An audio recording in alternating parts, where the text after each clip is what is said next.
critical. Tonight's dialogue between Bill Fletcher Jr., former head of TransAfrica, filmmaker Oliver Stone,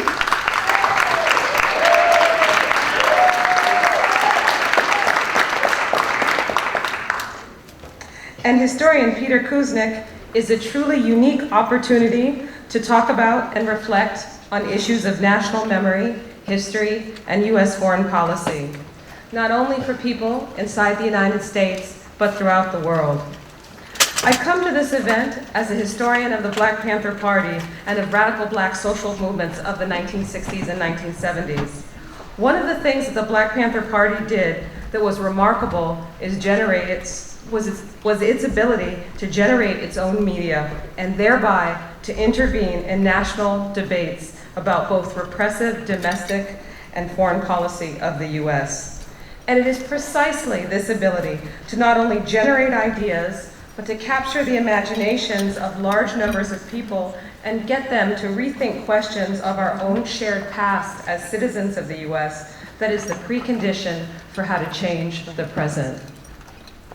In thinking about the significance of Oliver Stone's The Untold History of the United States, I'm struck by its importance in doing precisely that. Film is a uniquely powerful medium for disseminating ideas and broadening the domain of what can be said. Indeed, it has the power to help change national memory. In the past and present, this has been used both for progressive and regressive political projects. For the latter, we might think of D.W. Griffith's film, Birth of a Nation. As America's first feature film, it played a crucial role in cementing and mobilizing national agreement on racial apartheid in the Jim Crow South. However, when nurtured in the right hands, Oliver, it becomes a powerful tool for social change, a liberating medium that provides access to an alternate history that many ordinary people would never have. Indeed, electronic media, and the documentary genre in particular, is one of our most powerful modes of political education. Personally, I was quite moved in reading about the inspiration behind the untold history of the United States when Oliver Stone spoke about the desire to help educate his own children about the truth of the American past. His artistic and political contribution is a profound one for both his own family and the larger national family by doing the work of changing the American narrative, not only for ourselves, but also for future generations. This has major, urgent political implications.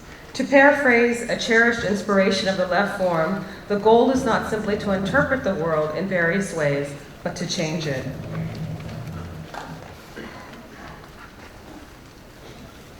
I would now like to shift gears and talk about the logistics of tonight's event.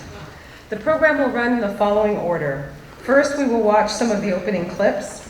Then Bill Fletcher Jr. will interview Oliver Stone and Peter Kuznick, and we'll have clips shown in between. And finally, we'll open it up to you, the audience, for Q&A. Now I'd like to introduce Bill Fletcher Jr. Excuse me, could you perhaps, using that microphone, let people know perhaps in overflow rooms that there is still room? Okay, there is overflow rooms, there's room available in overflow rooms still, so. Or there's room down here. I get it, I'm sorry, the reverse. If you're in the overflow room, please come down, there's room down here.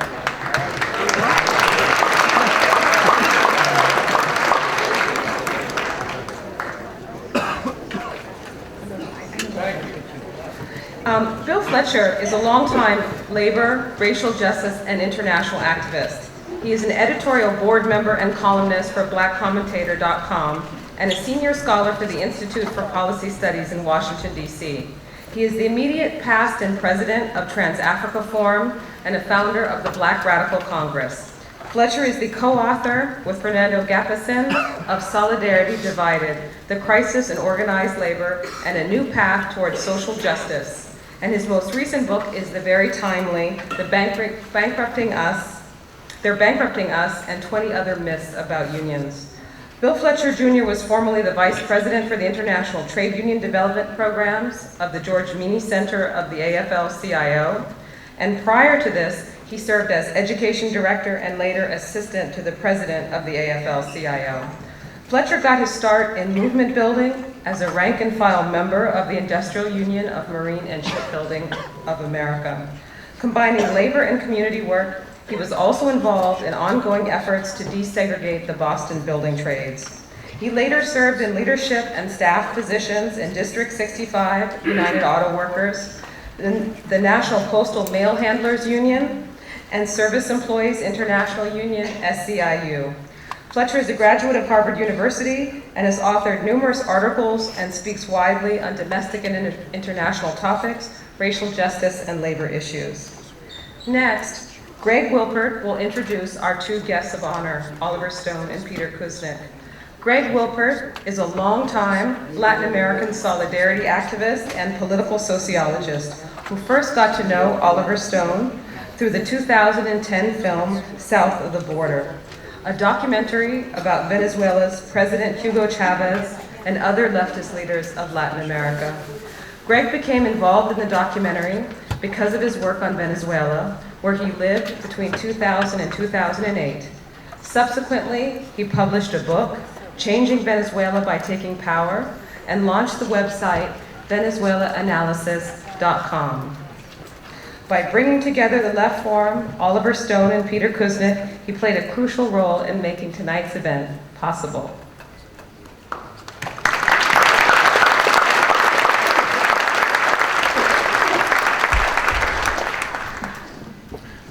Thank you, and welcome everyone, and thanks for coming to what I believe will be a fascinating conversation at this 2013 edition of the Left Forum.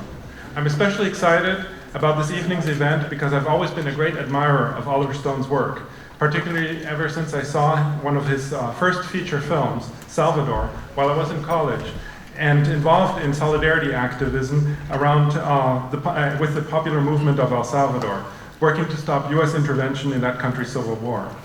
I subsequently followed Oliver Stone's work closely and so it was a great honor to be asked to contribute to the 2010 documentary South of the Border, and to then participate in a panel with Stone at a screening of the film at the Angelica Film Center. Of course, in the course of this experience, Stone, the film's writers Tariq Ali and Mark Weisbrod, and myself were viciously attacked and unfairly attacked in the New York Times review of the film. I use the word review loosely because it was more like a piece of hate mail, which is good, of course, because then we knew for sure that the film was doing something right. Be that as it may, Oliver ought to be more or less used to this kind of treatment by now because the mainstream media goes after him with great regularity, precisely because he is a daring political filmmaker who tackles subjects most others would never touch, all the while still maintaining box office appeal and impressive Hollywood credentials. He has won 3 Academy Awards, one for Best Adapted Screenplay, Midnight Express in 1979, and 2 Best Director Awards for Platoon in 1986 and Born on the 4th of July in 1989.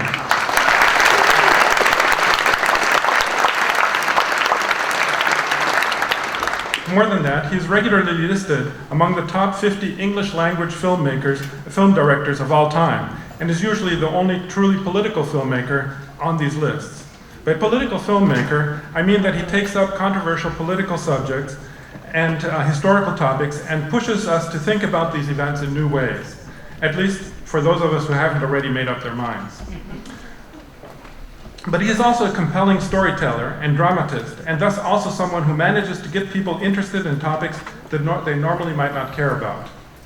Still, his films are not the typical Hollywood fare. Platoon, for example, depicted war, particularly the Vietnam War, in its crudest but also most realistic form, in a way that it had never before been presented up until then. Salvador, despite its relatively unappealing protagonist, shows the far greater ugliness of US involvement in that country.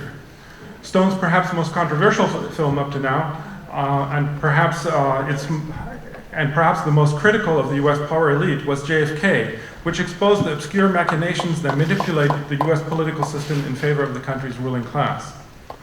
Even though Stone says that he's not an anti-capitalist, many of his films are certainly quite critical of capitalism, particularly JFK, Wall Street, and Any Given Sunday, which show how US capitalism is corrupting US culture and our psyche.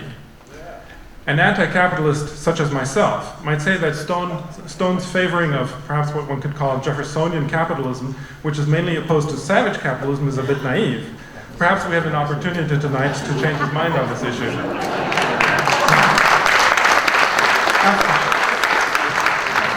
After all, the films Nixon and JFK stress the destructive nature of the role that the military-industrial complex plays in our society, and Stone's documentaries, particularly of Latin America's leftist leaders, show that he has respect for those who fight for anti-capitalist change. South of the Border and his 2004 film, Alexander, have something in common though, something that I greatly appreciate, but which many leftist friends of mine see with suspicion, and which is the transformative power of bold leadership. I don't mean to compare these vastly different historical figures, but Hugo Chavez and Evo Morales, for example, do have bold leadership in common with Alexander the Great, I think. Stone's most recent effort to insert himself into the national discourse about the role of the United States and its history is the monumental 10-part series and book, The Untold History of the United States, which he wrote and directed together with historian Peter Kuznick, who we are privileged to have with us here tonight as well.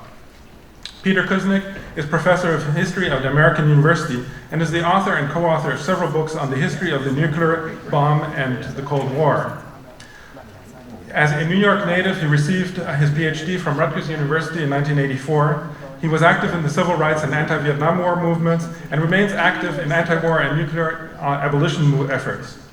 In 1995, he founded the American University's Nuclear Studies Institute, which he directs. And in 2003, Kuznick organized a group of scholars, writers, artists, clergy, and activists to protest the Smithsonian's celebratory display of the Enola Gay at the Smithsonian Air and Space Museum.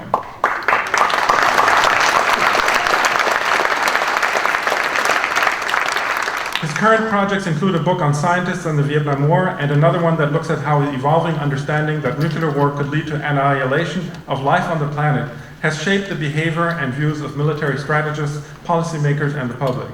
Kuznick and Stone got to know each other in 1996 through a course that Kuznick teaches at American University called Oliver Stone's America. Untold History, of course, is just as Stone's other projects, does not shy away from controversy, and in the process presents a perspective on US history that is radically different from one that most US Americans normally learn in high school. That is, this is a perspective that takes the plight of the victims of US history seriously and undermines US mythology about its past, precisely in the hope that a more honest approach to US history would help create a more positive and a more consciously democratic future. Hopefully, social studies classes around the United States will use this documentary from now on in their classes in school.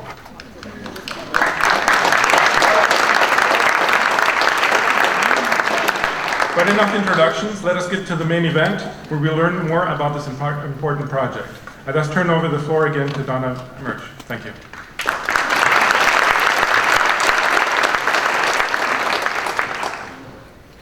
So we're now going to look at some clips from the opening of The Untold History of the United States. Would you like to say some words about it?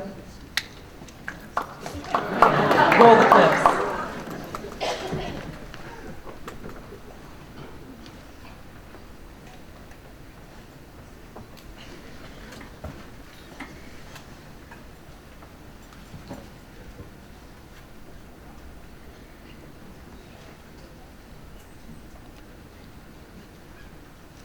Hello, I'm Oliver Stone. When I was a young boy growing up in New York City, I thought I received a good education. I studied history extensively, especially American history. It made sense. We were the center of the world, there was a manifest destiny, we were the good guys. Well, I've traveled the world now. I continued my education as an infantryman in Vietnam. I made a lot of movies, some of them about history. And I've learned a lot more than I once knew. And when I heard from my children what they were learning at school, I was perturbed to hear that they were not really getting a more honest view of the world than I did. We live much of our lives in a fog, all of us. But I would like my children to have access to something that looks beyond what I would call the tyranny of now. We watch the media, And everyone talks about that thing, the news of the day, and all the subconscious, really important stuff that's going on is being neglected. Napoleon once said that history is a pack of lies agreed upon. Well, I'm not sure I agree. I believe history does have a meaning, does have a purpose, and there is a pattern to be found. And I wanted, with my colleagues, rather than make another feature film, to tell the American story in a way that has never been told before. There are many questions that you may not find answered here, but you will find questions raised that I hope will help make you more conscious. We are going to propose, among other things, a forgotten set of heroes. People who suffered for their beliefs and who have been lost to history because they did not conform. And we are going to debunk some of those heroes that you believe in, not with malice, but by restating the facts. Unless we remind ourselves of the good that we have lost, it's not easy to imagine a better future. By showing you the patterns of behavior which have come to be that you perhaps have not noticed before, we will try to bring you back to the meaning of this country and what's so radically changed after World War II. There have been some profound mistakes, but we still have a chance, I strongly believe, to correct them.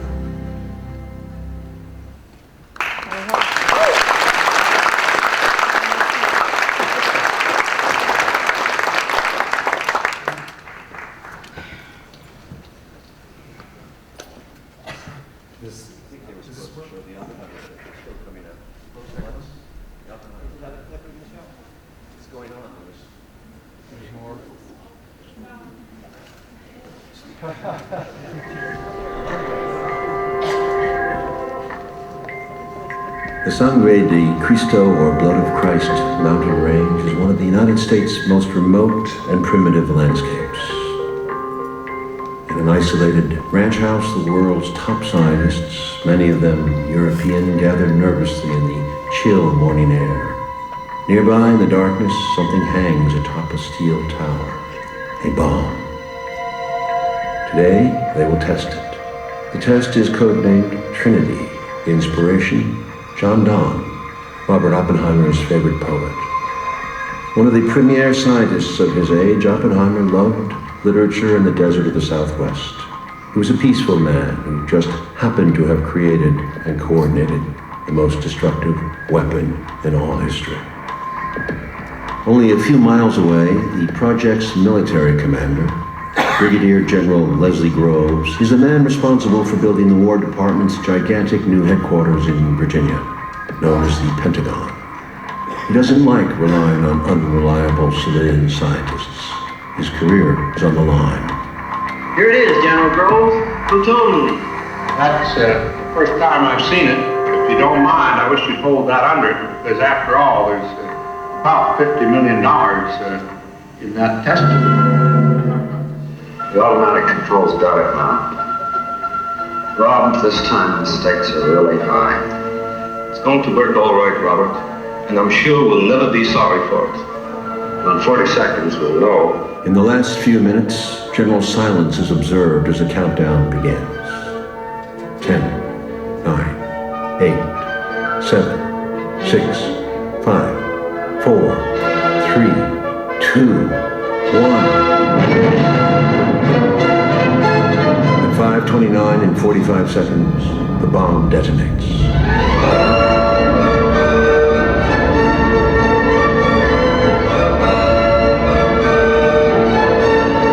The light is brighter than the sun. Observing the explosion, Oppenheimer recalls a line from the Hindu scripture, the Bhagavad Gita. Now I am become death, the destroyer of worlds. This terrifying weapon would launch the United States on a journey, turning the refuge of the Founding Fathers into a militarized state.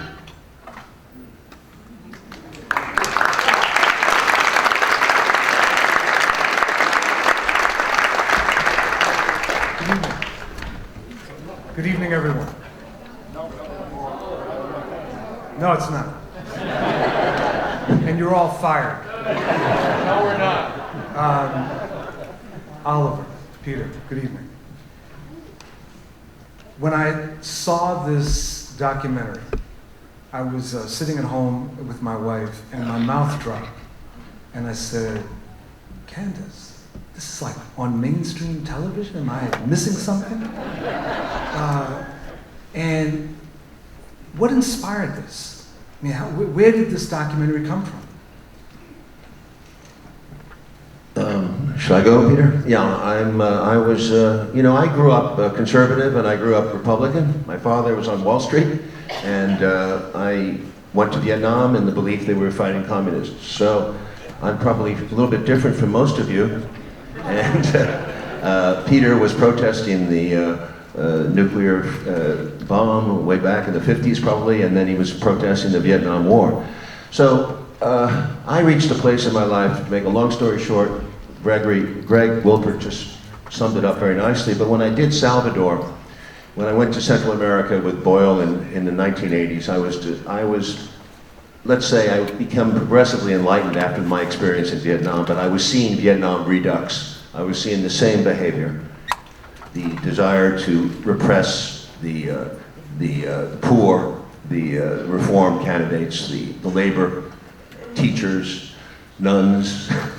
It was Reagan's policy supporting the dictators there and the death squads that started to happen in Salvador and Honduras and and Guatemala, of course, and the Contra War against Nicaragua. It was Vietnam redux, and I saw the whole thing and I said, wow, I got to do something more in my life than make movies like Midnight Express and Scarface. So basically, I took another tack and I did Salvador, which made very little money and but it made some impact. And I found out that America's interest in Latin America is very minimal.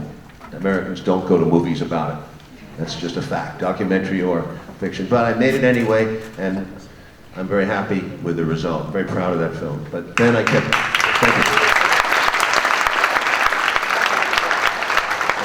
We can talk more about Latin America later in your questions, but just brief, I kept trying to make progressive films, and I got more and more with Vietnam, Wall Street, JFK, Nixon. I got more and more research done in my life. I met more and more people, and obviously you evolve. So my life is really about evolution.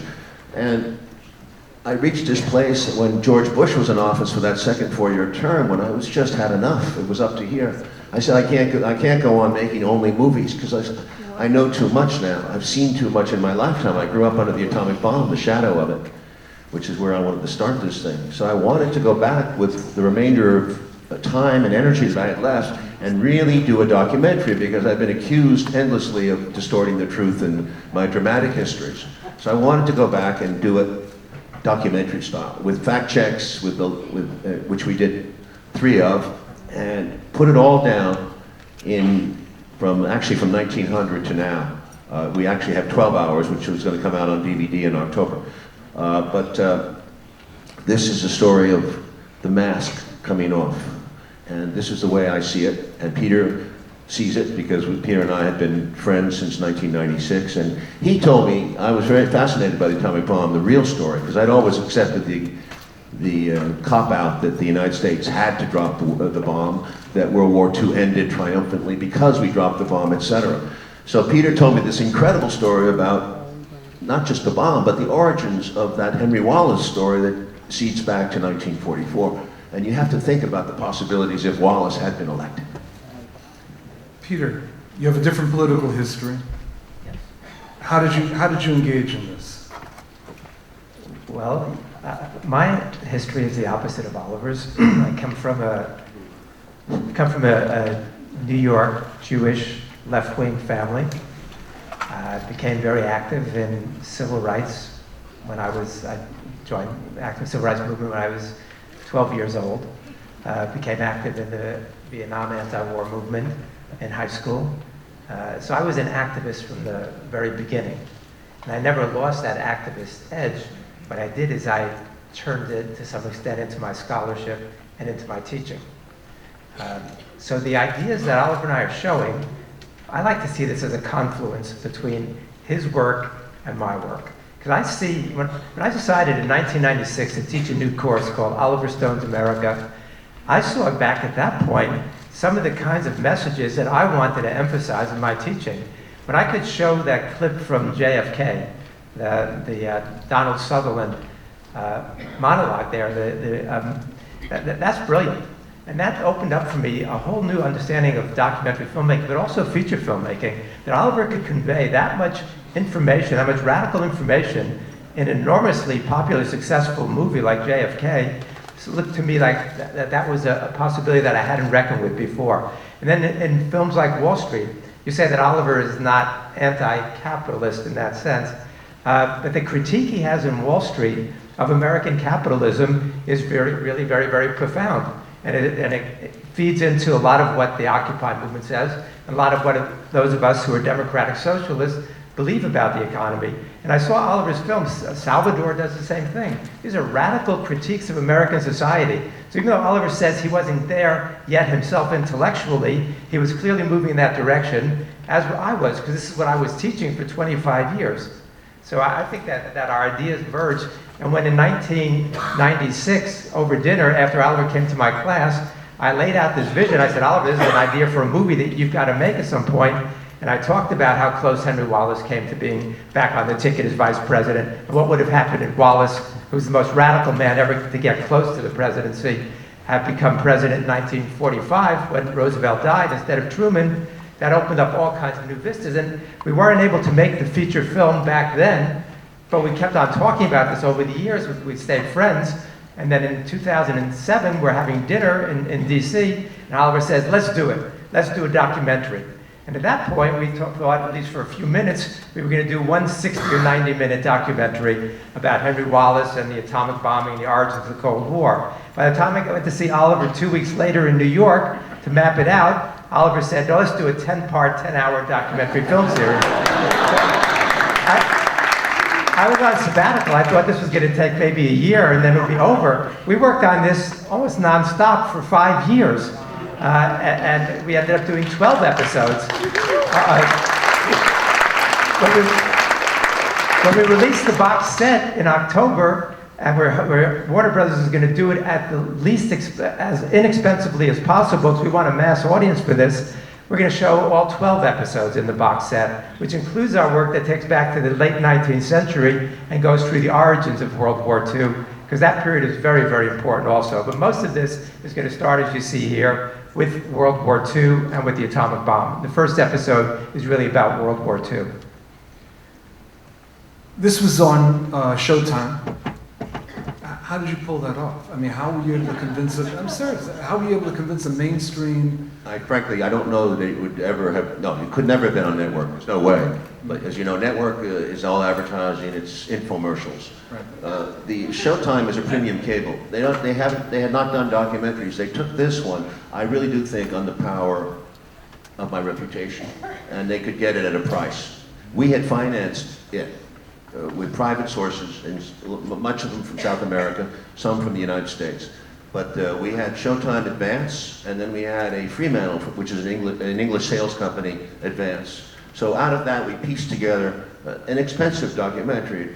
It cost $5,200,000 approximately. We still owe money. I mean, we're still getting the advances from around the world. But we are, you know, it was a pro bono kind of work. I don't advise it if you to everybody. I think you know, I did make movies during that time, but I was always working on this in my spare time.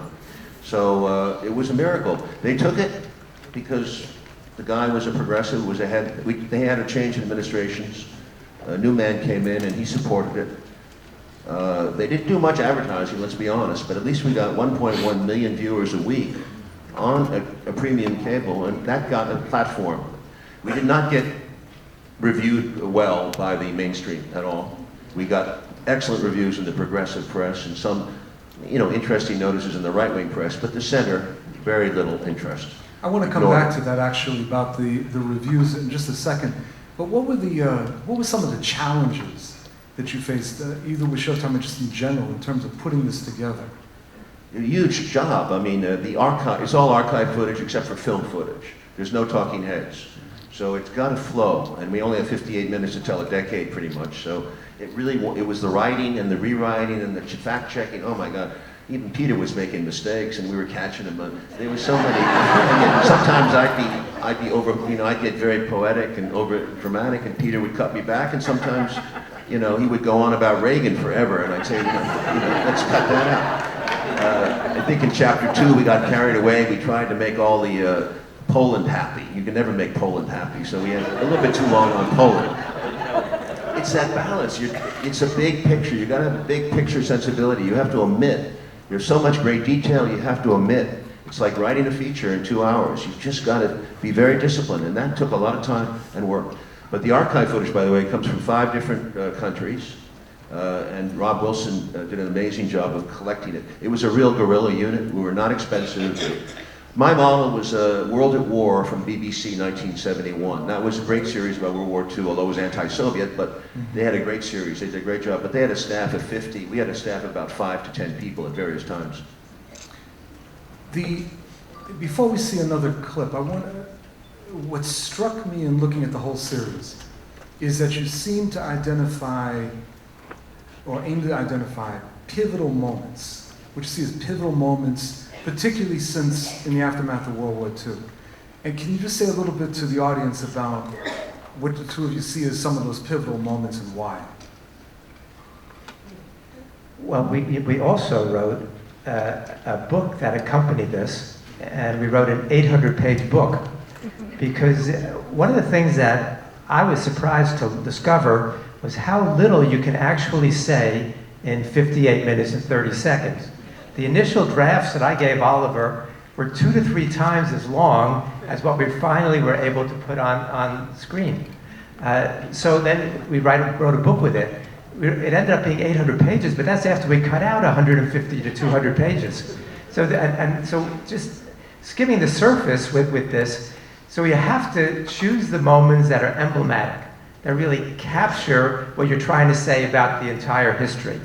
And so what are the key things about this period? World War II.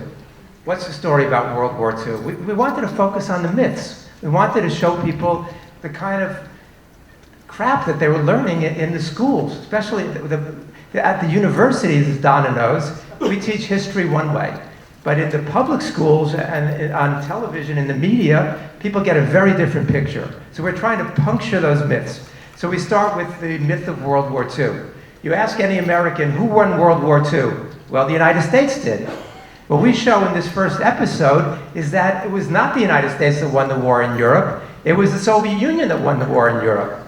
That, as Churchill says, the Soviets tore the guts out of the German army. That the Soviets lost 27 million in World War II. The United States lost about 310,000 in combat. Throughout most of the war, the United States and the British faced 10 German divisions combined. The Soviets were facing 200. So this is a history that Americans don't know. Then we go after that about the myths of World War II. We show the roots of World War II during the roots of the Cold War during World War II. And our third episode is about the atomic bombing, because Oliver and I believe that so much of where the United States went wrong began with the atomic bombing in 1945. Not only was it militarily unnecessary or unjustifiable and morally reprehensible, it gave the United States the idea that we could force our will upon the world. Then the building up of the American empire.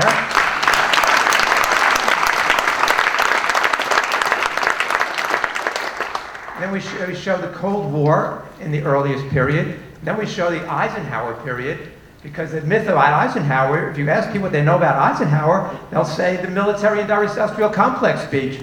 Nonsense. That's not who Eisenhower was. Eisenhower was the person who built the military-industrial complex, as we can discuss later. So I don't want to tell the whole story, but we chose the moments that we thought were both the most clouded in mythology and that were most central to the building of the American empire. Because our goal was to tell the history of the American empire and the history of the national security state from the late 19th century to Obama yesterday.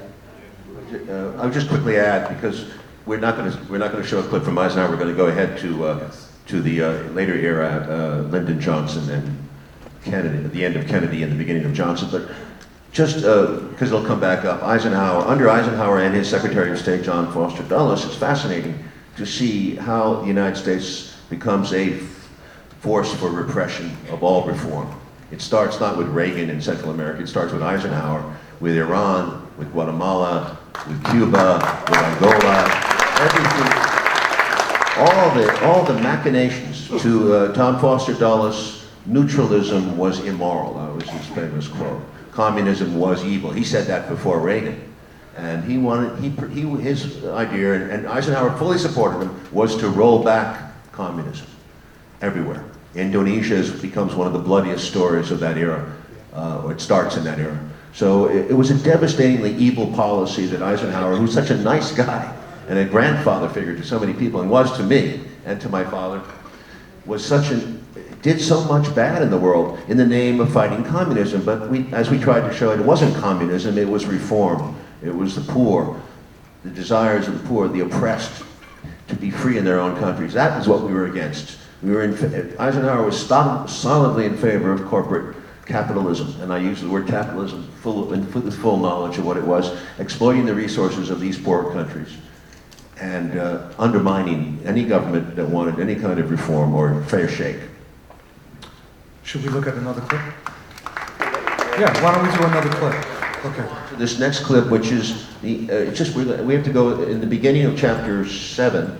Why don't we just start it? And they know they're funded by the conservative billionaire Koch brothers.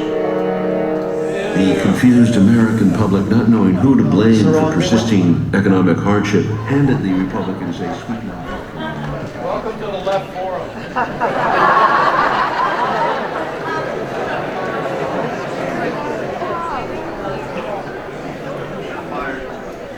We were doing so well. We'll get back to that clip later. We want to show a little bit about Obama. By the tens of thousands, until the communists threw up their wall of hate. The assault has begun on the dictatorship of Fidel Castro.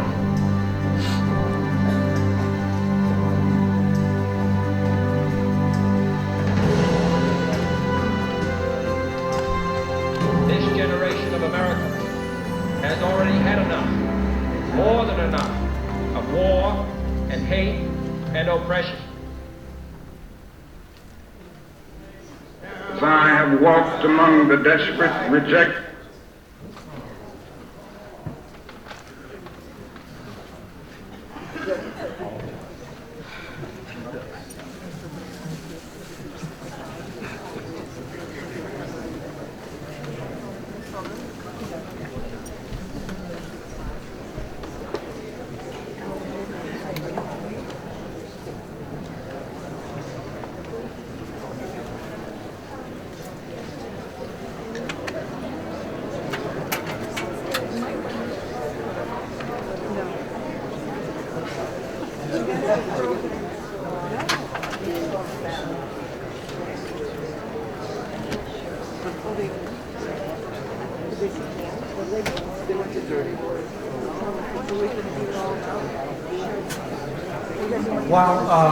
While we're waiting for this, I actually want to turn a question to Peter. Peter, the Henry Wallace issue, which is early on and actually runs through the beginning, where the documentary asserts a different kind of path could have been followed by the United States. And it didn't happen. And in 1948, Henry Wallace runs for presidency. What happened? What blocked him? And why did he choose to run as an independent at that time? Does everybody here know who Henry Wallace is? Okay, yes and no's. Henry Wallace was Secretary of Agriculture during the New Deal. In 1940, when Roosevelt was running for a third term... I'm sorry, it's from me now. Okay. Hold that point. Are you hiring?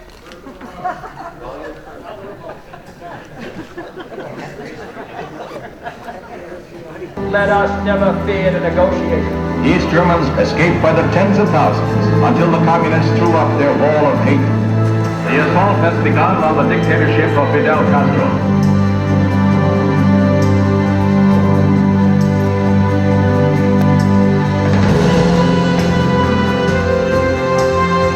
This generation of Americans has already had enough,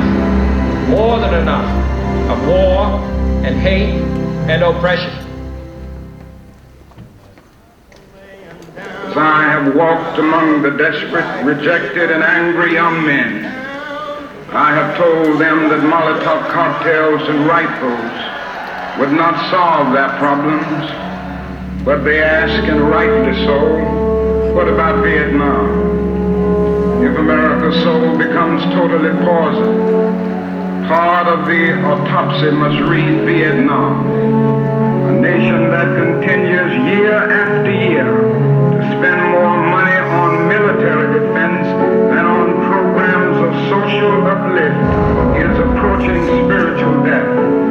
This need to maintain social stability for our investments accounts for the counter-revolutionary action of American forces in Guatemala. It tells why American helicopters are being used against guerrillas in Cambodia, and why American napalm and Green Beret forces have already been active against rebels in Peru.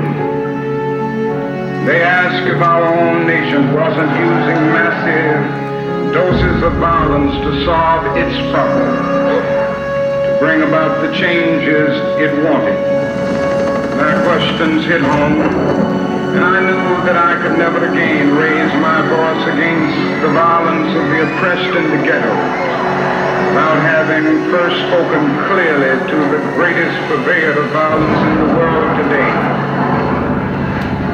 my own government.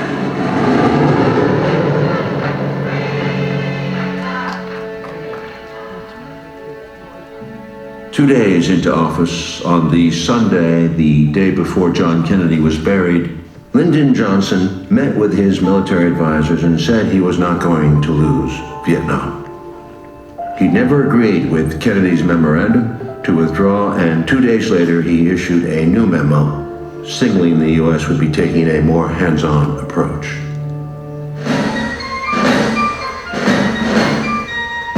His foreign policy thinking was profound in a primitive way. There are 3 billion people in the world, and we only have 200 million of them. They're outnumbered 15 to 1. Might did make right. They'd sweep over the United States and take what we have. We have what they want. Who was they? His analogies may have been coarse, but stated in other words, the struggle was not really about communism, but was between the First World and the Third World.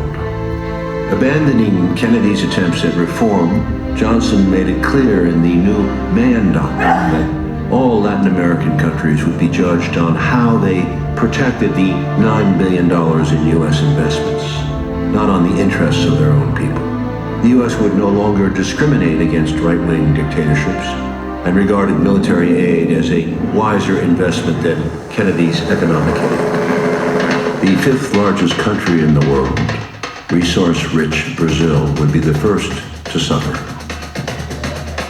In 1964, new democratically elected President João Goulart implemented land reform and sought controls on foreign capital. Recognizing Cuba was the last nail in his coffin. Castro's example could not be emulated. Thank you. Let's hold on the Henry Wallace discussion.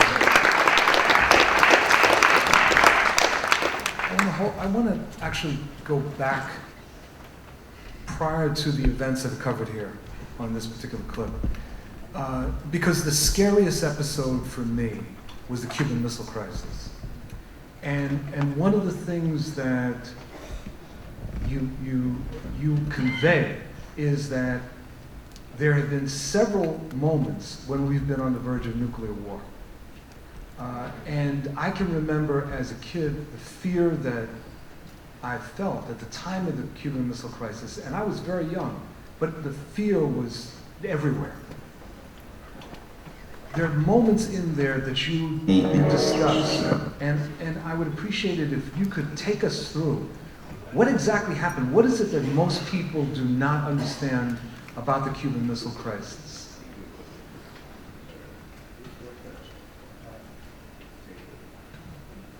Cuban Missile Crisis, where people have a sense how close we came to actual war, but they don't really know the details of it, which we've been finding out lately from some of the documents that have been released. And the scariest moment which Schlesinger said was not only the scariest moment of this crisis, but the scariest moment in all human history, was when U.S. ships were dropping depth charges on a Soviet submarine that was approaching the blockade line, and the power went out in the Soviet submarine. The carbon dioxide was rising. The sailors were fainting. The officers were fainting, passing out. The chief officer says, the war must have started already. We're down here doing somersaults. We should launch our nuclear torpedo. The Americans had no idea that they had nuclear weapons on this submarine that we were knocking out down there. So they gave the order to launch. Fortunately, the sub-commander talked him out of launching. Had he not talked him out of launching, then, and his name was Arkhipov. This man named Arkhipov, who was unknown to history, single-handedly prevented nuclear war from starting that day. Had they launched, the United States would have retaliated with nuclear weapons, and much of the world as we know it probably wouldn't be here now. So that was about the scariest moment, but that was not known to the public. Even what was known to the public, the pressure on Kennedy to invade Cuba was enormous. The entirety of his Joint Chiefs of Staff were pushing him to do it. All of his advisors were pushing him to do it. Even people like Sorensen and Robert at one point were encouraging a U.S. surgical strike followed by an invasion. Had we done that, we were completely ignorant of what was going on there. We didn't know that the weapons were there, that they were installed, that they were ready to launch. We didn't know where they were. We didn't know how many there were. What we really didn't know was that there were battlefield nuclear weapons, 100 battlefield nuclear weapons also. Initially, McNamara said we would lose maybe 1,800 people. Then when he found out some more of the details, that there were 3 times as many armed Cubans and 4 times as many armed Russian Soviet soldiers there, then he said we would have lost 25,000 people in an invasion. When he found out that they had 100 battlefield nuclear weapons, McNamara almost passed out 20 years later, 30 years later. And he says, if we had invaded, we would have lost 100,000 men. We would have wiped out Cuba and very likely the Soviet Union also. And so that's how close we came. We were acting out of ignorance, as we often do in these situations. And what Kennedy and Khrushchev both learned from this is that these kind of crises cannot be controlled. Even though both of them were doing everything they could to avoid confrontation and war there, they both concluded that there was no way to control a crisis like this. So Khrushchev contacts Kennedy and says, we have to eliminate every possible conflict that can lead to another confrontation like this. And Kennedy and Khrushchev, from 1962, late 1962, through Kennedy's assassination, did everything they could both to roll back on all of these crises and to end the Cold War. So our interpretation of Kennedy in the last year is very different than the Kennedy who in the 1950s as a senator and the Kennedy the first 2 years of his administration when he remained a Cold War hawk. But Kennedy learned something that most American presidents, like Barack Obama, have not learned. How dangerous this situation is and the folly of this kind of confrontation when you've got people armed to the teeth in this kind of world. Hello, again.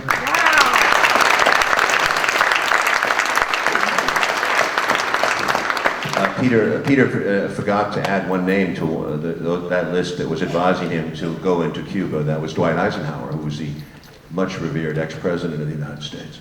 I think Kennedy deserves a little more credit from 1960 on because he did not invade at the Bay of Pigs. He was supposed to support the invasion. That was the unwritten policy of the United States. Eisenhower would have supported the Bay of Pigs invasion. Kennedy did not send the support. That caution was the beginning of, was the strength of his character. And he also must give him credit for not going into Laos. Eisenhower advised him to take a stand in Laos. He said no. And he pissed off the military. And by the time of 1962, when there had been this Operation Mongoose, and the military really thought they were going to invade Cuba. There were 3 military exercises against Cuba. Large military exercises with takeovers of Caribbean nations. One of them was called Ortsac, which is Castro spelled backwards. So it wasn't that hidden. And the Soviets knew about it.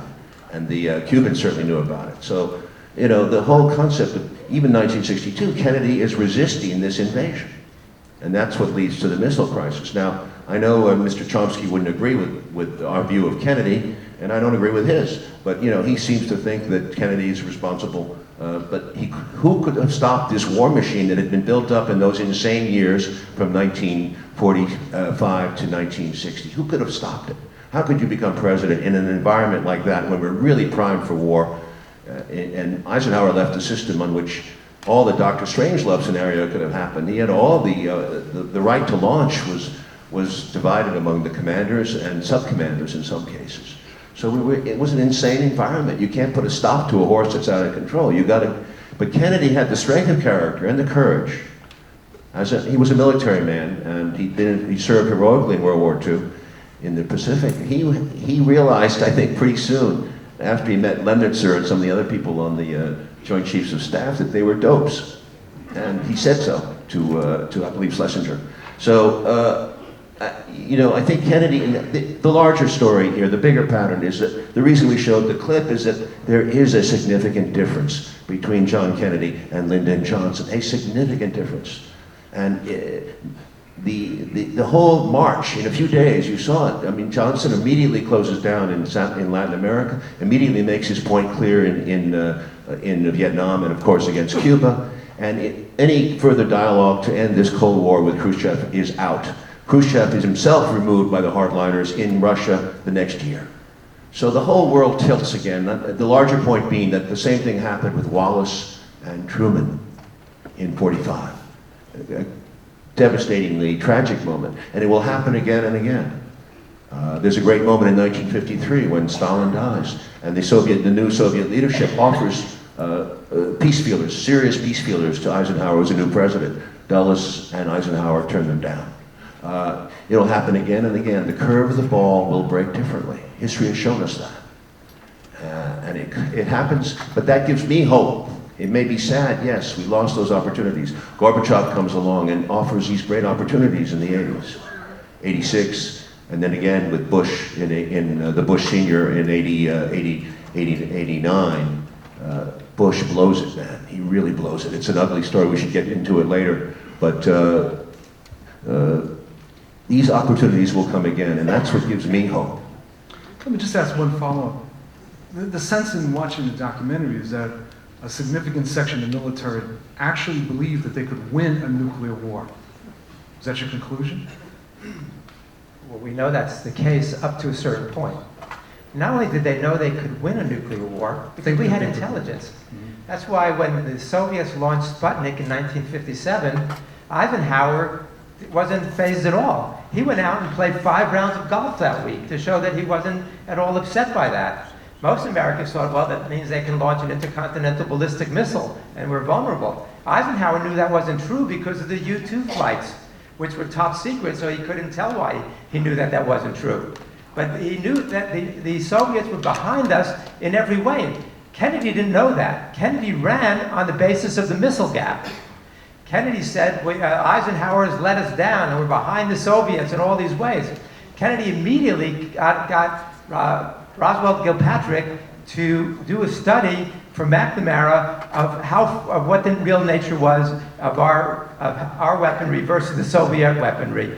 And we immediately discovered that there was a missile gap, but it was in our favor. And then they continued to study, and they found out that we were ahead by 2 to 1 in some categories, but in most categories, we were ahead 10 to 1, including in intercontinental ballistic missiles.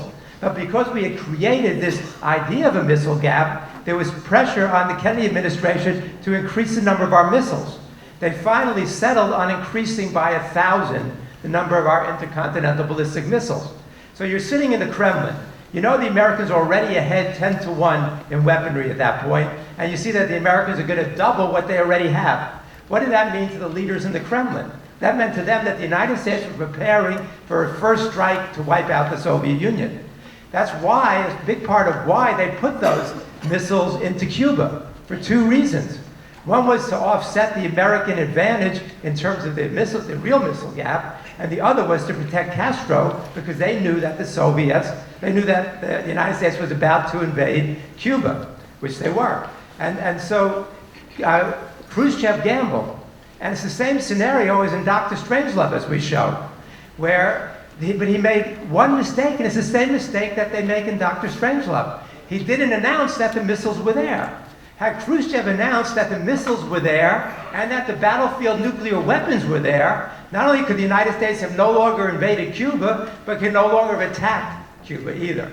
But he didn't announce it. They were waiting for November 7th for the anniversary of the Russian Revolution as a big surprise announcement. And it's in the middle of that that the United States sees the missiles in Cuba and the whole crisis evolves. I want to jump, before we see, I think, the final clip, I want to jump to this issue of some of your critics. I mean, there's many, many more things that I'd love to cover about the documentary. But I was reading some of the criticisms, and harsh is an understatement. You have been vilified by liberals. I mean, I expected the ultra-right, but there's a whole segment of the liberal community that has attacked the documentary and the book. And by the way, if you have this book is really a tremendous book. When I read it, as a history buff, I thought I'd go through it very quickly, and I just kept finding amazing facts, incredibly well written. These attacks, they range from that this is an unpatriotic documentary. There are challenges to you on the facts that were indicated in some of these. Oliver, you mentioned in the beginning that there was fact-checking. One of the things that I came across was suggesting that quotes weren't used properly. So one of the quotes that was mentioned was some senator who said that, if the Russians looked like they were getting ready to lose World War II, they'd support the Russians. If the Germans looked like they were ready to lose, they should support the Germans. And they said that you didn't properly put the entire quote in there. So I'm just wondering, how have you responded to these kinds of criticisms? Well, the senator you're mentioning was a senator named Harry Truman, a senator from Missouri who said that. I've heard of him, actually. But, I mean, that's what he said. I don't know what what it says at the end is that, but under no conditions should the Germans be allowed to win, right? And so... and his point was, let's kill off as many Russians and as many Germans as possible. Mm-hmm. That's what Truman said. So we use that because we want to show that Truman's anti-Sovietism was deeply ingrained by the time he becomes president. Truman vacillated in the first year a little bit about whether or not the Soviets could be friends or enemies, because Wallace was Secretary of Commerce and was in his ear constantly telling him, don't make enemies of the Soviet Union, look at the world through the Soviet eyes, look at the world the way it looks to them, and then you'll empathize with their situation.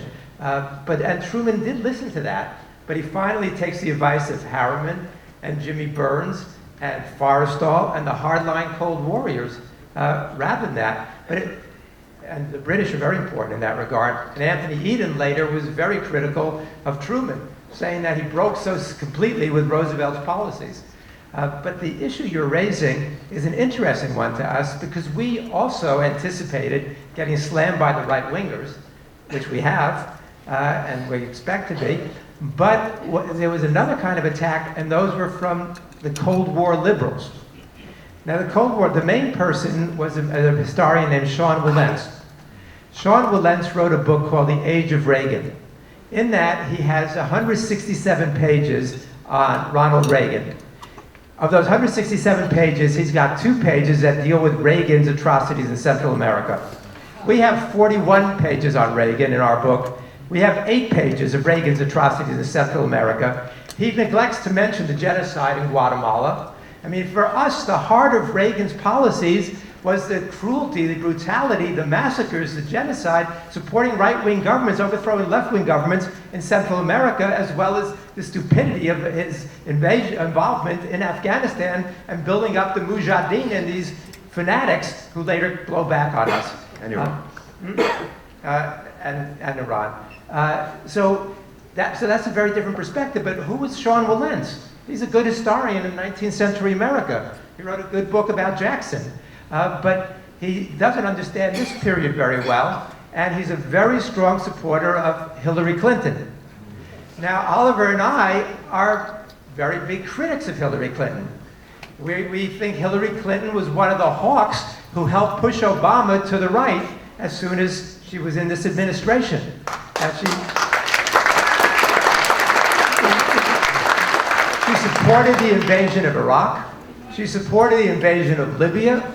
She was one of the people who refused to give Obama any options on Afghanistan and pushed him to triple the number of US troops in Afghanistan. When you look at her comments about the world and history, that same idea of American exceptionalism, which we take a lot of exception to American exceptionalism.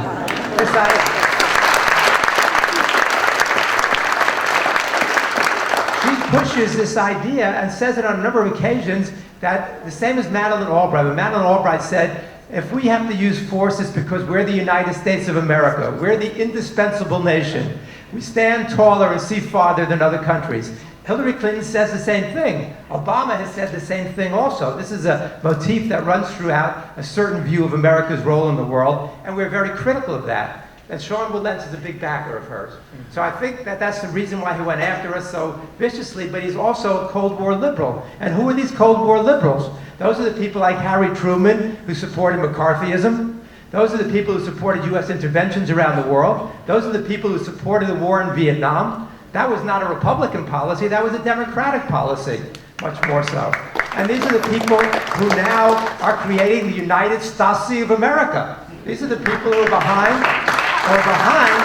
so much of the surveillance state, the police state, that's being built up in the United States now. So yes, we have this certain wing of liberals who don't like what we're saying, and if you read our book and you watch the whole documentaries, you'll understand why they don't like what we're saying.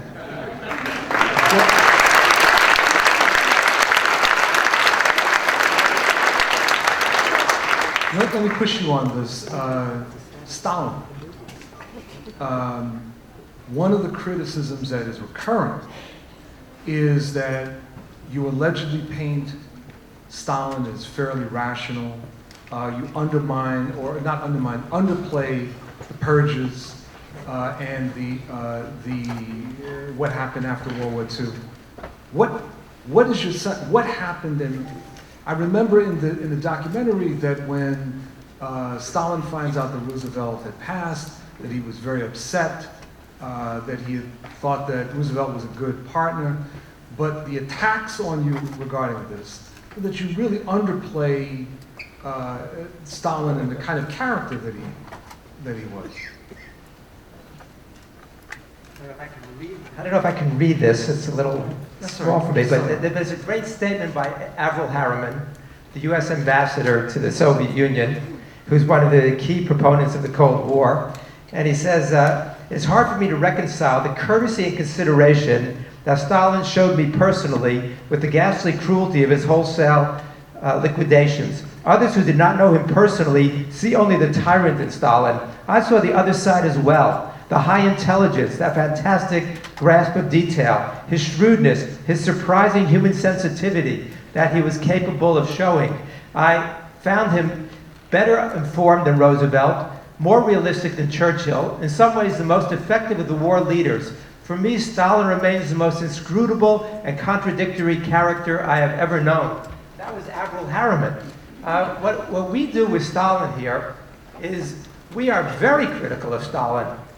We are in some ways more critical than the right-wingers are, not only because of Stalin's crimes and atrocities in the Soviet Union, but because the Soviet Union has been an albatross around the necks of the left throughout the 20th century because of Stalin's crimes.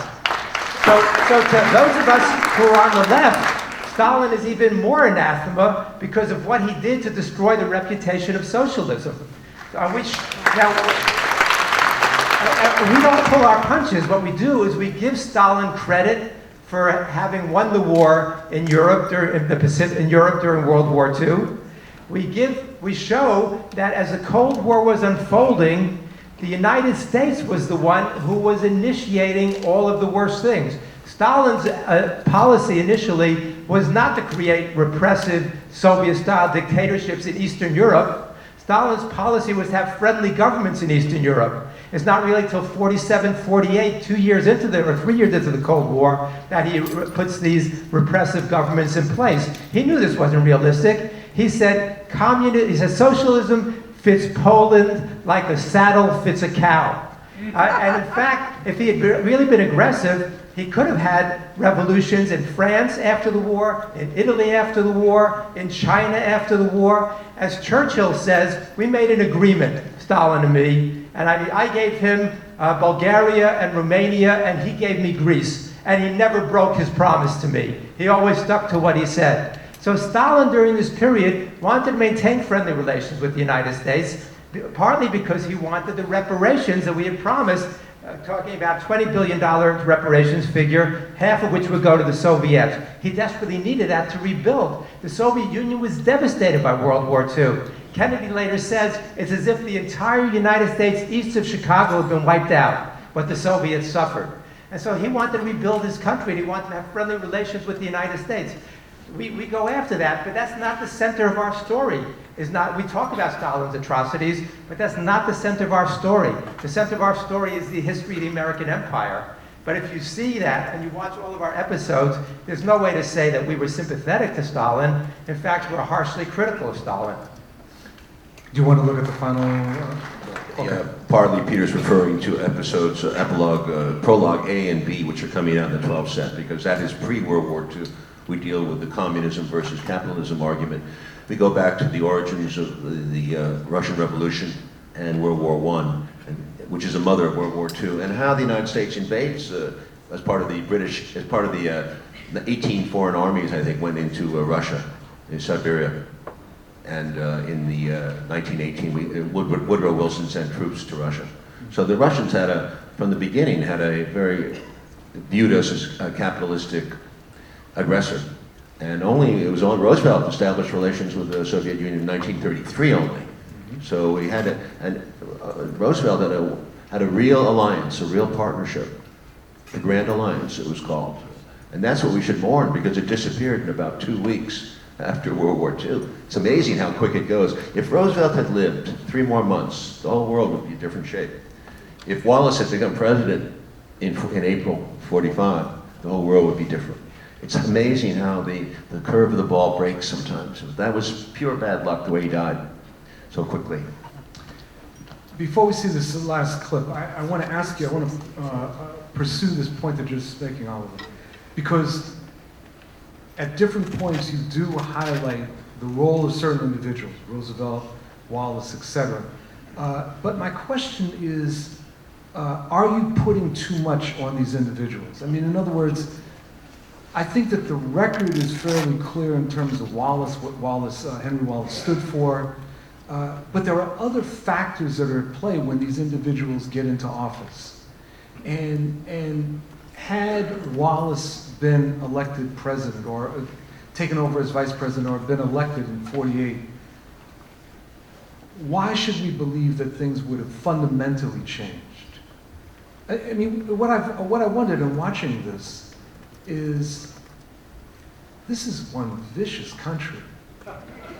This is a vicious country. And we know that in the 1930s, there was a plot to overthrow Roosevelt, trying to enlist Smedley Butler and veterans. It seems to me that in the middle of the Cold War, something very similar could have happened. So, but in any case, I mean, what is it that leads you to believe that these individuals would ultimately have made that much of a difference in terms of where we ended up? Well, there's no way to know. You know, we can't say for sure what would have happened had Wallace become president instead of Truman. As we show, Wallace came extraordinarily close to getting to be back on the ticket as vice president in 1944. In fact, he was the second most popular man in America. Even though he called for the century of the common man, he called for worldwide people's revolution, he denounced America's fascists, who he said were those Wall Street interests who think Wall Street comes first and the American people come second. Now we call them Democrats and Republicans. He had a very radical vision, but he was enormously popular because the country was more progressive then.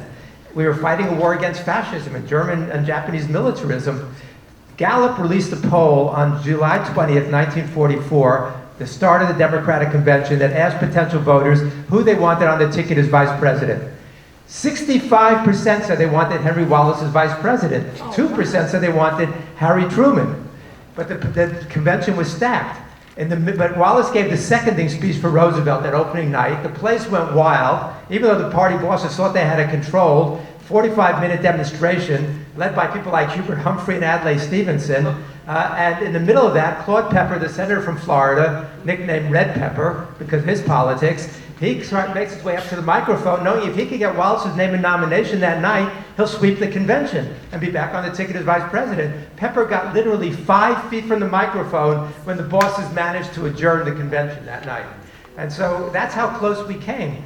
Had Wallace gotten in there, he could have stopped the atomic bombing. He could have done that on his own authority, and we know that he would have done that, or we know as much as we can know anything. Could he have stopped the Cold War? That's a different question. As you're saying, there are structural forces in place. But 1945 was not like today. 1945, we were a much more progressive country. 1945, the Soviets were our allies.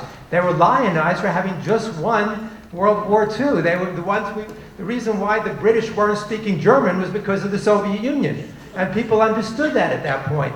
So I think he could have certainly resisted the kind of Cold War we had and very likely changed it. Kennedy is another example. What could Kennedy have accomplished in 1963? He says in his American University speech, his commencement address, he says we want to end the Cold War. You know, he talks about a one world vision. He's seeing the world like Wallace saw the world through Soviet eyes. Kennedy was doing the same thing. There were forces that resisted that. You know, we don't know for sure who's responsible for assassinating Kennedy, but it's a lot of those same forces who managed to bring Wallace down in 44 and 45 and 48, who were also very likely behind the assassination of Kennedy at that point. But you have to mobilize the masses behind these ideas, which is what you need to do. You need a president who's going to be an educator, and you need mass forces that are going to force the president in the right direction. Obama has said at one point, said, if you want me to do the right thing, you're going to have to force me to do it. Obviously, we haven't forced him to do it. So you need both. You need a grassroots movement. You need a politicized, conscious, organized citizenry. You need a strong labor movement. We had a strong labor movement then, as you know, which we don't have now, despite your efforts. And I mean, all of that is necessary in order to force these people to do the right thing. But at least at some points, you've got presidents who want to do the right thing and are trying to do the right thing. So maybe we should use that as a cue for the final one. We thought we'd move ahead into, since you mentioned Obama, and show you, this is a vast, this last chapter, it's called Bush and Obama, the Age of Terror. So there's a lot here, a lot of information. We're just going to show you a 10-minute clip in the middle when Obama first comes to power, and we're not going to go into the economics right now. There's a Wall Street section. It's right after the Wall Street section. We're going to go into his promises about the surveillance state, etc. Okay, I hope she hits it this time. Yeah, looks like it. Go ahead. Funded by the conservative billionaire Koch brothers. The confused American public, not knowing who to blame for persisting economic hardship, handed the Republicans a sweeping victory in 2010's midterm elections. But only more gridlock and confusion pervaded Washington. Obama, who'd swept to office amid such euphoria, now walked a fine line, avoiding fatal mistakes, but failing to deliver on hope or change. During the 2008 campaign, the constitutional professor had promised transparency and the rule of law will be the touchstones of this presidency. Yet, in office, he refused to relinquish the expanded powers usurped by the Bush administration. As a passive population continued to consent to being stripped in front of airport screeners, permit eavesdropping on their communications, and pay for vast new security programs. It did not make political sense for Obama to ease this heightened state of alert in the risk that a single terrorist incident would certainly result in renewed media hysteria and a Republican "I told you so" firestorm that could cost him his presidency. ever in the middle of all this coming at you think maybe one term is enough? The one thing I'm clear about is that I'd rather be a really good one-term president than a mediocre two-term president. Instead of fighting for transparency, however, Obama became a far more effective manager of the national security state. Like Bush, he repeatedly invoked the state secrets privilege in lawsuits involving torture, extraordinary rendition, and illegal NSA eavesdropping. He blocked habeas corpus rights for enemy combatants, preserved military commissions, and authorized without due process the killing of a U.S. citizen in Yemen accused of having ties to Al-Qaeda. Obama stunned civil libertarians when he took Bush-era investigations to the next level and began prosecuting government whistleblowers and reporters using the World War I-era Espionage Act. Only 3 cases had been brought in 92 years. Obama initiated 6 cases of dubious merit, most defendants claiming to have exposed unlawful activity in the government. Most prominent was Bradley Manning,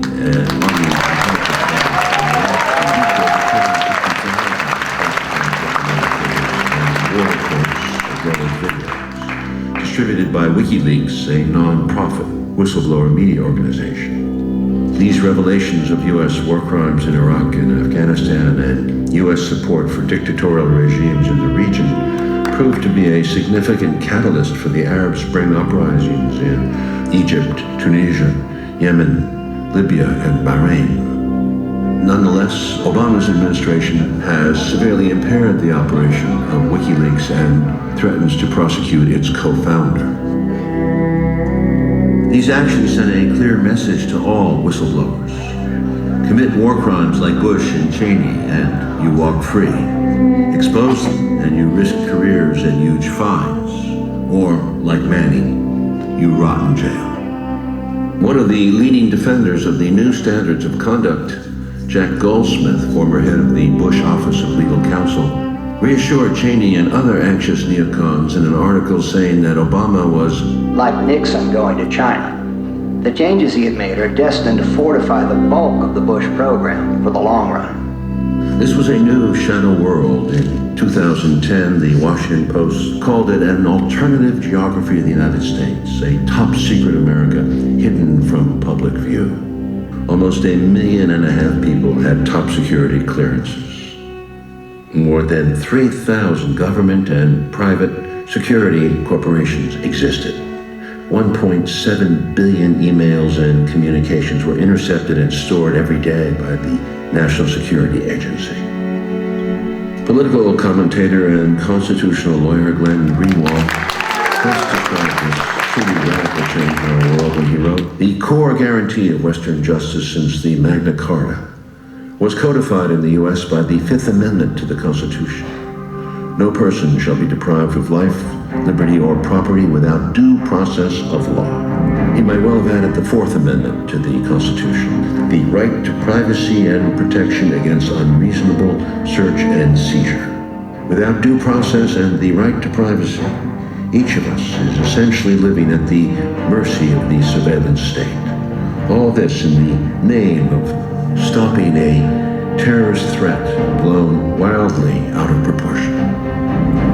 Obama's foreign policy seemed more reasonable than Bush's, repudiating the unilateralism and preemption that had so outraged world opinion. But the goal, embracing U.S. global domination, differed little, and even the means were frustratingly similar. In 2011, Bush's former NSA and CIA director, General Michael Hayden, took comfort in the powerful continuity between 2 vastly different presidents, saying that Americans have found a comfortable center line in what it is they accept their government doing. He called it a practical consensus. His own experience in foreign affairs limited, Obama surrounded himself with hawkish advisors. Among them, Bush holdover Secretary of Defense Robert Gates, a hardliner from the Bill Casey CIA era of the 80s. Hillary Clinton, as Secretary of State, was equally hawkish. In an early speech, Clinton presented a version of American history steeped in unvarnished triumphalism and historical amnesia. So let me say it clearly. The United States can, must, and will lead in this new century. The Third World War that so many feared never came. And many millions of people were lifted out of poverty and exercised their human rights for the first time. Those were the benefits of a global architecture forged over many years by American leaders from both political parties. It would be difficult to find and ask the millions killed over many decades of American interference in their countries what they thought. The people of Hiroshima and Nagasaki, the Philippines, Central America, Greece, Iran, Brazil, Cuba, Congo, Indonesia, Vietnam, Cambodia, Laos, Chile, East Timor, Iraq, and Afghanistan, among others. In Afghanistan, Obama, calling it a war of necessity, doubled down on Bush. Pressured in late 2009 into sending more troops, he wavered. He was told by a military advisor, "I don't see how you can defy your military chain here," meaning that his high command might resign in protest. CIA Director Leon Panetta told him, "No Democratic president can go against military advice, especially if he asks for it. So just do it," he recommended. Do what they say. When it came down to his decision, Obama did not show the courage of a John Kennedy.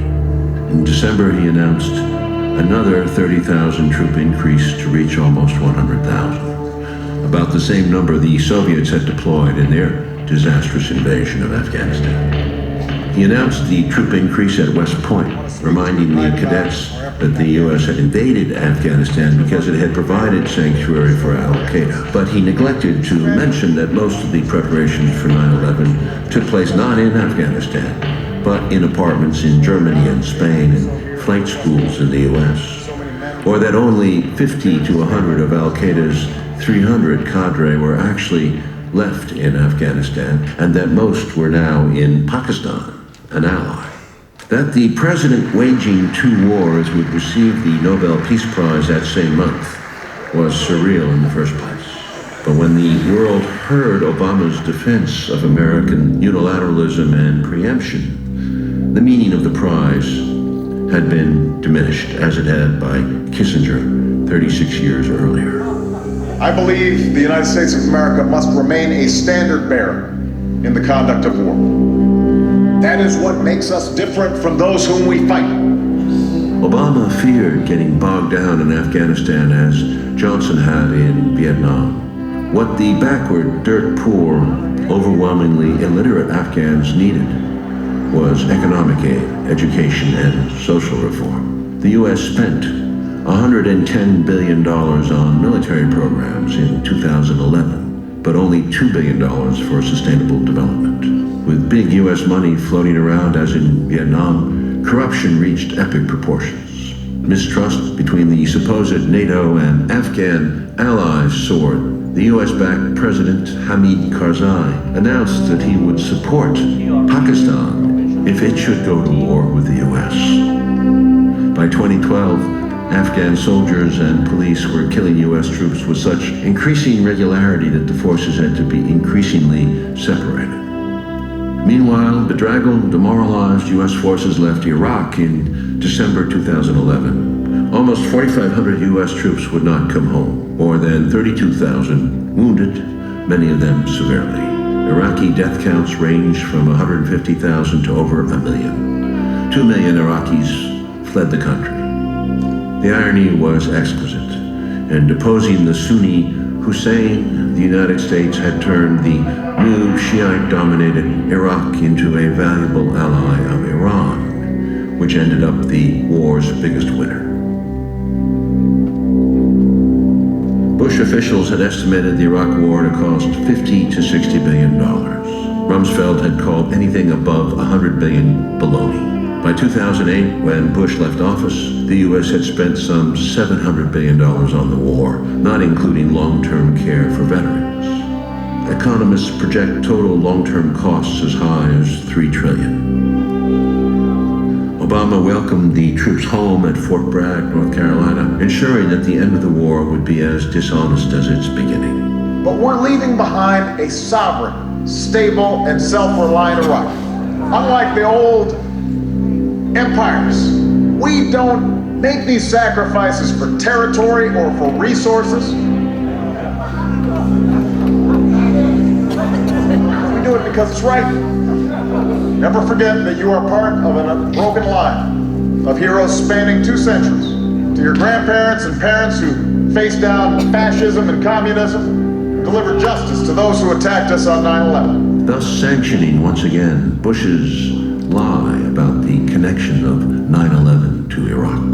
The words were barely out of his mouth before Iraq was racked with a new series of deadly suicide bombings. To this day, Iraq teeters on the edge of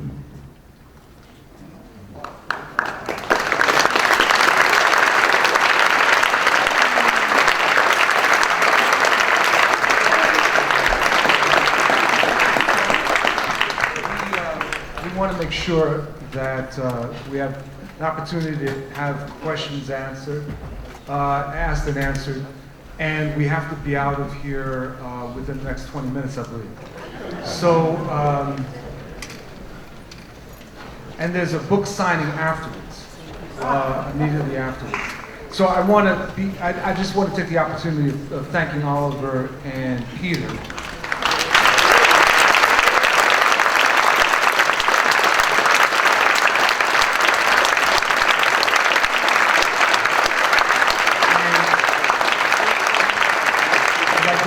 Turn it over to Donna, and I think that there are questions already. Now we get a chance to open up the dialogue with you. So I'm incorporating as many questions as I have from your cards. So I'm going to take them several at a time. Okay, the first set of questions. What do your peers in Hollywood think? What is it like to evolve the way you have as a major director? Second question. You were introduced as a Jeffersonian Democrat. What economists and philosophers have you been influenced by or are in agreement with? They were basically asking, how are your peers responding to your recent work? And also, can you talk about your evolution as a director? Yeah. Briefly, politics don't make good bedfellows with Hollywood. They're very hard to make political movies. Most of the political movies have been to the right. Frankly, the Rambo series is very successful, as was the Chuck Norris Missing in Action. A lot of the Zero Dark 30 is again very supportive of our policy and of vigilantism. And I mean, even Argo gives a thrilling movie, gives a very pro-American point of view about Iran and doesn't really tell us the background. So, that's what you're facing. There are some occasionally, I think, progressive movies that get through, like Syriana, I thought was interesting and very different, but it wasn't a big money maker. So it's very hard to get this made. All these movies. I could not probably make JFK today or Nixon, not even close. Bush was financed, the W movie was financed, 55% of that money came from Hong Kong. So nobody was interested in this country. We're not, Hollywood dissuades you from doing it. The most liberal section, the liberal era in Hollywood filmmaking was the 1930s and early 40s, when all these communists were working. And the guy who wrote Mr. Smith Goes to Washington, Sidney Buckman, was a communist member of the party, and a lot of them were blacklisted and graylisted, and you know the story. So the most liberal period is gone, and I think the 80s were a disaster. Platoon was sort of and Born on the Fourth started to go the other way. But by the 1990s, when Bush Sr. got in office, we had the whole rap about the greatest generation, World War II generation, neglecting, of course, the fact that a lot of that generation had been pro-Nazi and fascist, did not want involvement in Spain, were willing, our businesses, our corporations were doing business with Nazi Germany up to 1941, some beyond. Profits from many of those companies, Ford, GM, were repatriated after the war. We always had a very strong German, America has always had a strong fascist leaning. And it came back in. We took all the German scientists we could, and we took all the spy agency. We took this monster Gehlen, who into our embrace. Angleton and Dulles and all those scumbags brought them in, and basically, started an anti-Soviet, the old anti-Soviet propaganda machine recycled right after World War II, right away.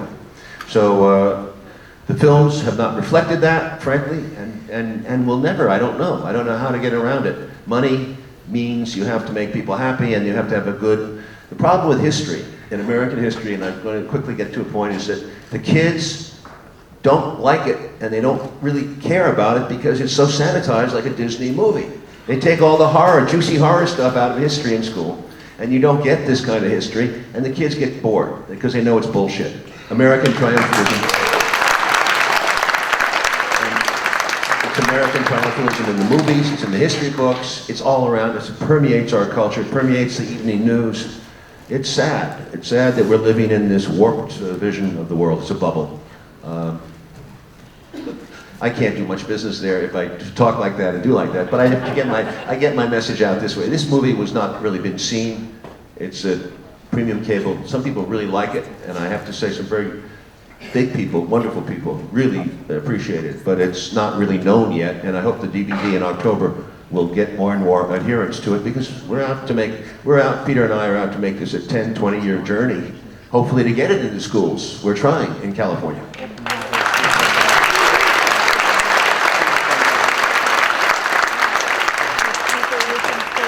I was just going to follow that up quickly by saying, for those of us that work in the university can be a wonderful site for public screenings, and also having your local library order documentaries, which I do as often as I can. Okay. All at Rutgers. It's a good university. Go Rutgers. We're fighting the good fight there. He was a Rutgers graduate. Scarlet Knights.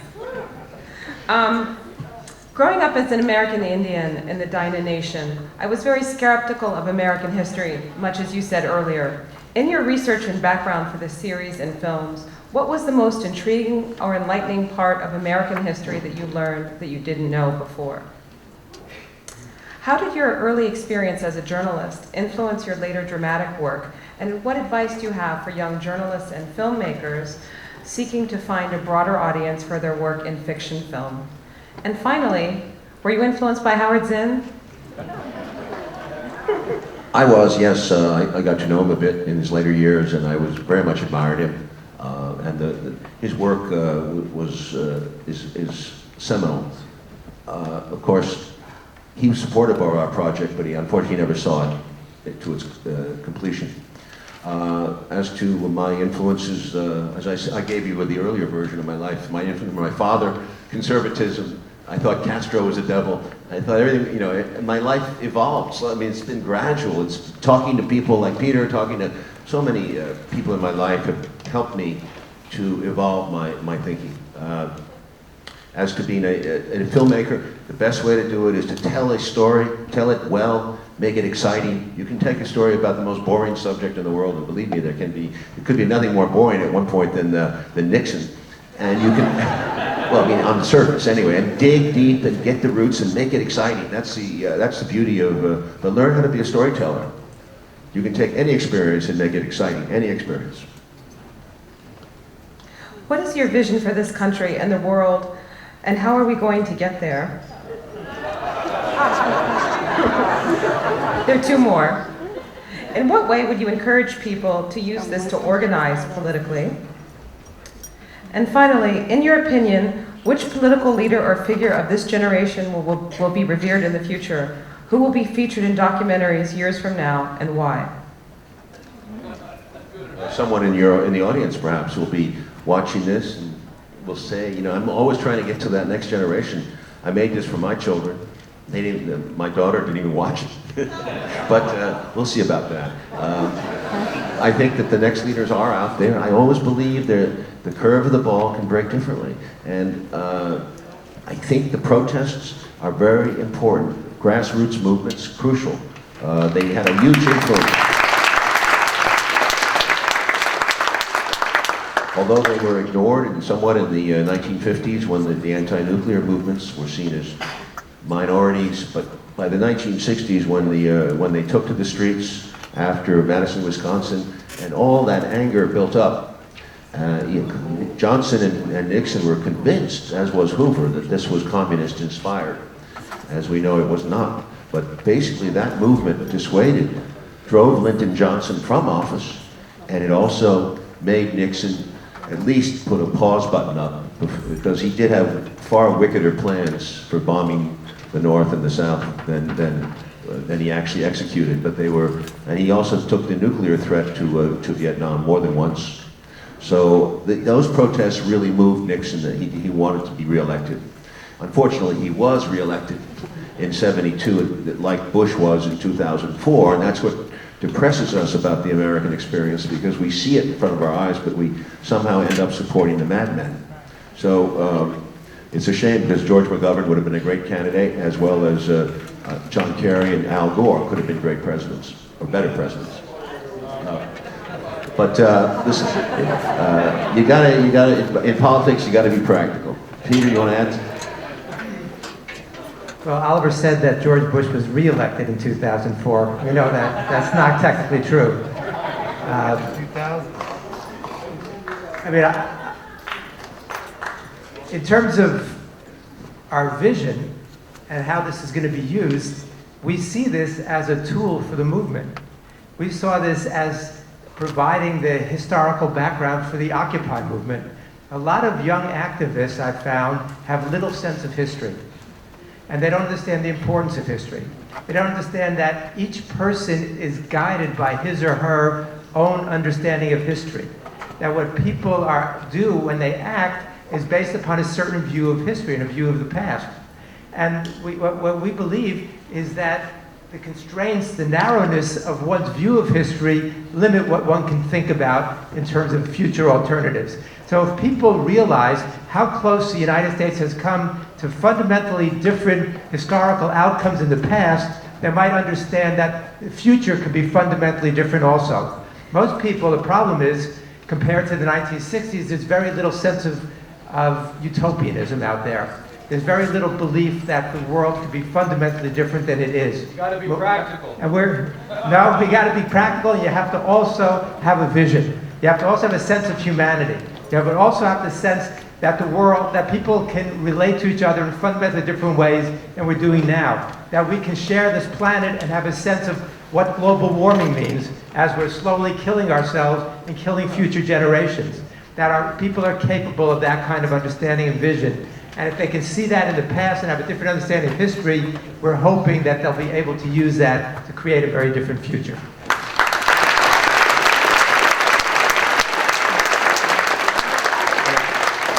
And I would like to add simply that desperation is also a factor here, because if you have the gap between rich and poor so large as it is in the U.S. and the treatment of labor this way, it will reach a point like the French Revolution, and people will have enough.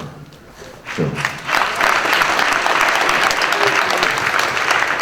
Another observation of mine from becoming a mini historian these last 5-6 years has been, it's just never goes the way you think it's going to go. In 1941, Nazi Germany was impregnable. They were taking over the world. No one could stop them. It was profound arrogance. When we went into Vietnam, it was with profound World War II generation arrogance. We'd won World War II. How could we be defeated by a, quoting Kissinger, a fourth-rate power? They defeated us with their spirit. We bombed the shit out of them. We killed them. 3.8 million of them died. Everyone knows the Holocaust figures were 6 million, but very few Americans know that 3.8 million Vietnamese died. They took enormous punishment, and they beat us with their spirit. So maybe I'm just a movie maker, but I still believe in that Frank Capra thing where the spirit will win, and we will somehow overcome this arrogance, this hubristic empire that we have now. It seems impregnable. We now have the force with space weaponry to actually tyrannize the planet, just like Darth Vader did. And by 2025, we're going to have drones up at 250 miles in space, able to pinpoint targets in China, Russia, Venezuela, wherever, and kill, or incapacitate, or cyberspace to death, or destroy their navigational abilities. So we will be, if we have that ability militarily, Who can stop us? We will be the empire, and no empire has ever lasted in history, ever. The German Empire didn't last, and I'm sure the American Empire won't last.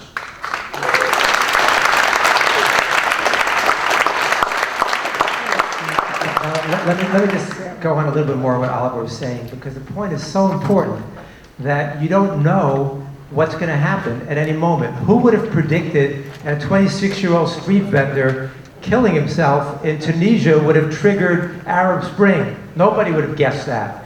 Who would have guessed that what's happening in Turkey now would have happened a few weeks ago? Nobody saw this coming. We had some idea of it because we were told about the responses that we're getting there. We knew that there's the undercurrent there, this kind of protest and anger. But Oliver was saying this arrogance that Americans have. Let me tell one story about Larry Heinemann, who was a Vietnam vet, who wrote a novel called Paco's Story, which won the National Book Award in 1990. He went to a meeting in which he met a Professor Lien, who taught American literature at Hanoi University. And so he asked Professor Lien, what did you do during the war? And he said, well, first I went to Beijing to learn English. Then I went to Moscow University to study American literature. Then I went back to Hanoi, and then they sent me out to the Ho Chi Minh Trail, where I worked with the soldiers there, and I taught them American literature. And I taught them about Whitman, and about Hemingway, and Faulkner, and Fitzgerald, and Jack London. And he said that the Vietnamese soldiers carried translations of American literature in their packs while they were fighting during the war. And then he turned to Larry Heinemann and he said, and what Vietnamese literature did you soldiers read during the war? And Larry Heinemann says, I laughed so hard that the beer started to squirt out my nose.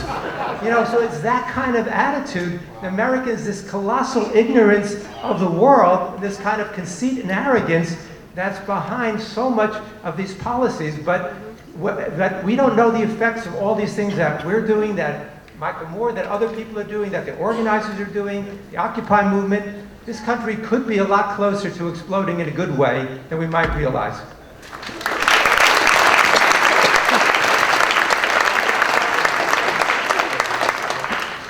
We're running out of time, so this is our final set of questions.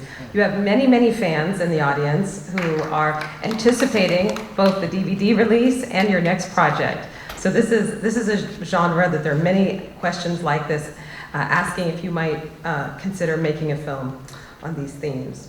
What about making a film about the extinction of the many species on Earth? Can you conceive of creating a new film about private commercial banks, how they create money and decide who gets this money, like speculators, producers of weapons, and lobbyists?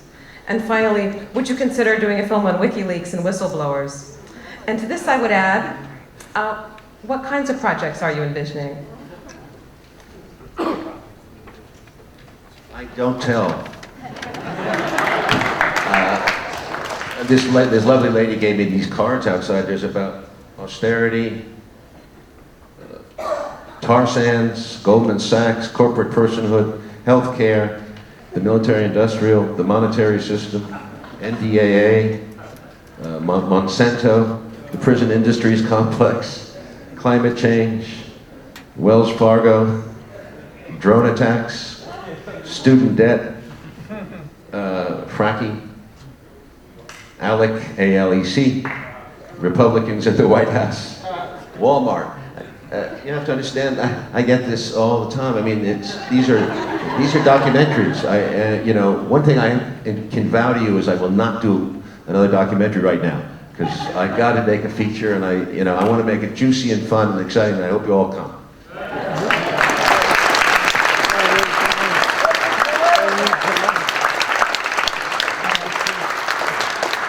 Again, we'd like to thank Oliver Stone, Peter Kuznick, and Bill Fletcher for this incredible evening.